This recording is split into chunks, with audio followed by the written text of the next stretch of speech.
Hello, I'm Eleanora Fimbel, and I am a lot of things. I have a very complicated origin story, but basically, I've worked with kids my whole life, and I'm a storyteller, and I love puppets. And so today, I'm here to talk to you about one of my apocalyptic stories. Which, when I found out the theme of the conference, I was like, oh, I have to bring my puppet because it was too perfect. Yeah. So, oh yeah. And so in addition to teaching, I worked for an ed tech company creating games. I made over 100 really awesome escape room style games for them before they decided to go back to traditional education model after the pandemic. And so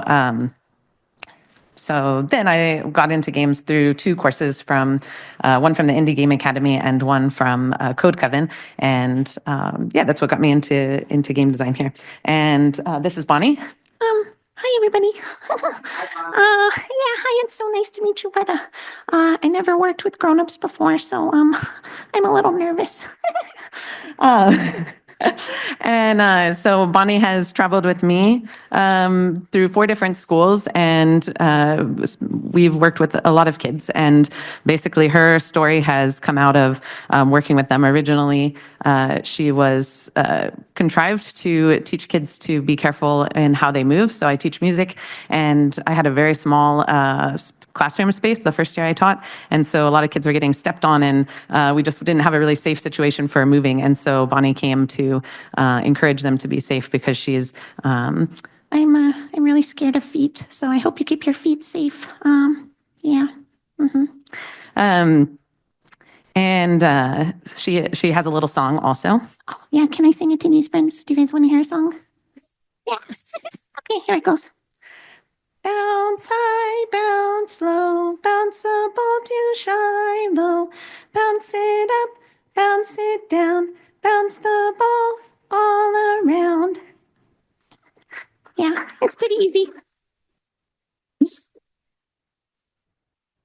And anyway, teaching all these kids my song, they usually ask me, what happened. And so then I have to tell them my sad story. So trigger warning, it's pretty sad. Once upon a time, in a land not too far from here, there was a little blob named Bonnie. Hi. And sorry, I got really nervous. And more than anything, Bonnie liked to bounce. And when she couldn't bounce, she loved to play games with toys that bounce. Especially with my little ball. My friend Shiloh, she gave it to me. Mm-hmm. And one day, Bonnie, Shiloh, and Bonnie's little brother Bobby were playing their game on a picnic when all of a sudden, Shiloh tossed the ball to Bonnie. But I missed. And so she ran down the hill after the ball and into a drainage pipe. When she picked up the ball, she heard a terrible sound, the stomp, stomp, stomping of feet. And when she went out, the entire world was destroyed. Yeah, that's my sad story. And so from there, the story came out of first needing to have a reason that Bonnie was scared of feet because kids ask. And so basically this chart shows the questions in kind of this bluish knot color. They're the questions that the kids asked me. And then the green questions, or the reasons that I post. And then the green ones are what the kids asked me. And so then I had, of course, to come up with an answer for her backstory. So why was Bonnie scared of shoes? She's worried about getting stepped on. Well, why is she worried about getting stepped on? Because shoes had come to destroy her whole land of all the blobs. And then that had, a little bit of effect on, oh, well, what happened to her family? Well, they're dead. And so that's we get kind of deep for elementary, but one part of the things that we talk about is how her story really got to deep, and that is from kids' responses to my questions, which you can see over on the far left. And so in the first school that I worked at, it was a military town. And so most of the kids had parents who were deployed in Afghanistan and Iraq. And so they were, they had a lot of disdain for happy childhood stories and examples because it just wasn't their experience. And then later I had a group of refugee students, and they, they were very big proponents that Bonnie shouldn't have a happy, she shouldn't find other blobs. And so, that's how the story continued in such a sad way. And then how did Bonnie survive? That came to me because in Texas schools, you have to worry a lot about dangers, including active shooters and things like this. And so I wanted kids to have something that would remind them, oh, if they're outside, where do they go to hide? And there was this big drainage pipe in our school play yard. And so that's where Bonnie goes to hide to be safe from the shoes. And so then more recently, kids have asked, well, does Bonnie have a gender? And it's important to my students that she didn't. So now Bonnie is she and them. And so the story has really evolved to be, what the kids need at the time. And I think I learned a lot about my story listening to Tim and Felix explain about about apocalyptic stories. So her sacred thing is the thong, and that's kind of continues through, which is which kind of takes me on to my next bit. So after the kids asked all these questions, I had to start writing down things because I would forget. And then how kids are, they talk to each other, and if you don't have the same story, so she got more consistent. And I also wanted to make sure that I was using her with a lot of fidelity in my actual music class. And so I began, as her popularity grows, she started out being my least favorite puppet. Of all my kids, they didn't really like her because she was about the rules. But as her story developed, she got to be a lot more popular. And so I started using her for teaching more musical elements. And so here you can see the melody matches how the balls bounce. So when I decided to make a game, I chose her story, partly because the story was awesome and also because her art was pretty simple and I'm a terrible artist. So it was something I could manage on my own.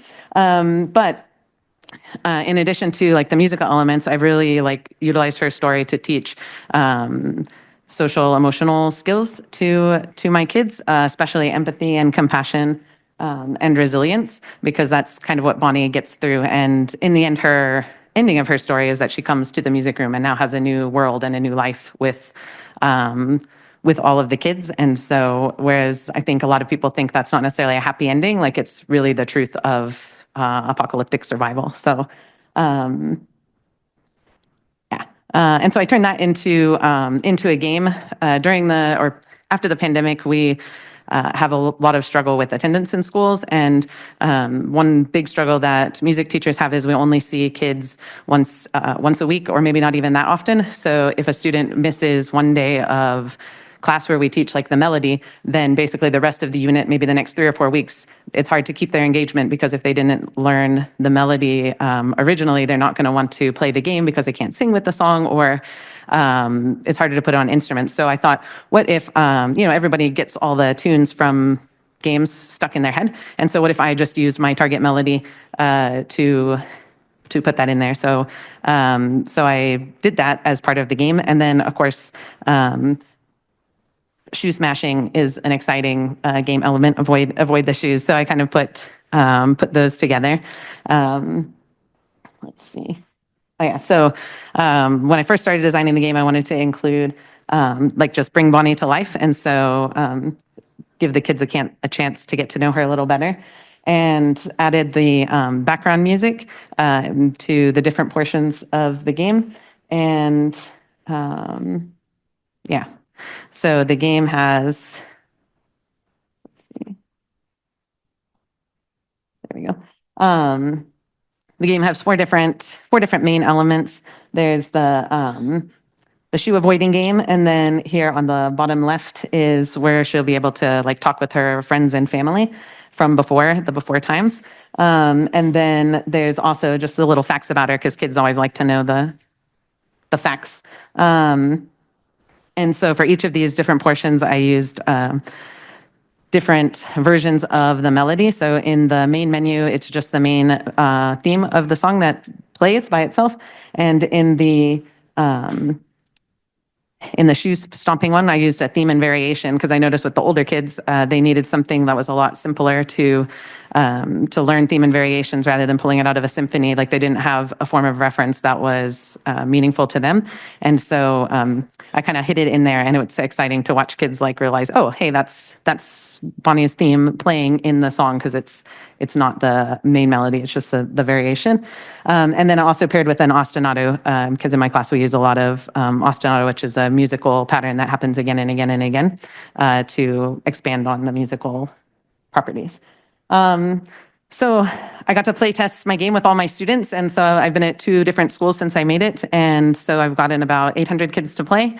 And it's been like a really exciting thing. And as a teacher, I was excited, as a music teacher, I was excited to see that the kids were especially interested in like, oh, well, where is this kind of activity that we did in music class? Like that should be part of this game too. And how quickly they picked up on like theme and variations and the ostinato elements. But I was also really excited as a game designer to play test with such a big group because it was exciting to see the difference between play testing with kindergartners, like 5 and 6-year-olds versus my like 11 and 12-year-olds in year 6. And also to see the like the dynamic of group play testing, because a lot of times you play with like one-on-one or like maybe a small group of 2 or 3 or 5, but when the kids get to play in front of the whole class, like with each other, it's this like community building experience. And so it was like really exciting to see everybody's cheering for Bonnie because they don't want her to get smashed because they love her. But then it's also like, oh, encouraging the kids and so many kids have never used a mouse and keyboard. And so there's a lot of this like interesting element that I didn't think about, like, oh, that'll be a thing, but all the other kids kind of came together to encourage. And so it was just a really exciting community building activity in addition to the cool information I got from playtesting as a game designer. Oh yeah, I think I just covered all of these, but I made a lot of exciting observations during my playtesting and just work with Bonnie and her story. And so that led me to believe that her game is like worth continuing and pursuing to put into a more formal format. And it also has a lot of research potential, both in music education, but I think also in educational game design to like actively utilize, I think from like Linda and Sonia's research, I think there's a lot that can be tied in with this more popular game that somebody asked about, like, oh, what kind of popular games use these? And I think games like Bonnie Blob are exactly that kind of juxtaposition point to bring those ideas all together. But unfortunately, when I started like talking with grown-ups about my game, they thought it was ugly and they didn't really like it. So I had to assemble a team to get some new art. So these guys helped me to get it together. And I also couldn't get the when you use puppets. I don't know if you know this, but puppets have their own intellectual property, and so you can't just go and use any old puppet. So unfortunately, I have to get a new one. So this is probably Bonnie's first and last expedition, but she has a new future with a new look, and so I'm excited to bring Bonnie to mobile games and hopefully into some other music classes to find out is it just me or is it a good idea? And so I'm also looking for I need to become a better researcher myself. So I'm hoping to find a great program and to get Bonnie out into the world. So yeah.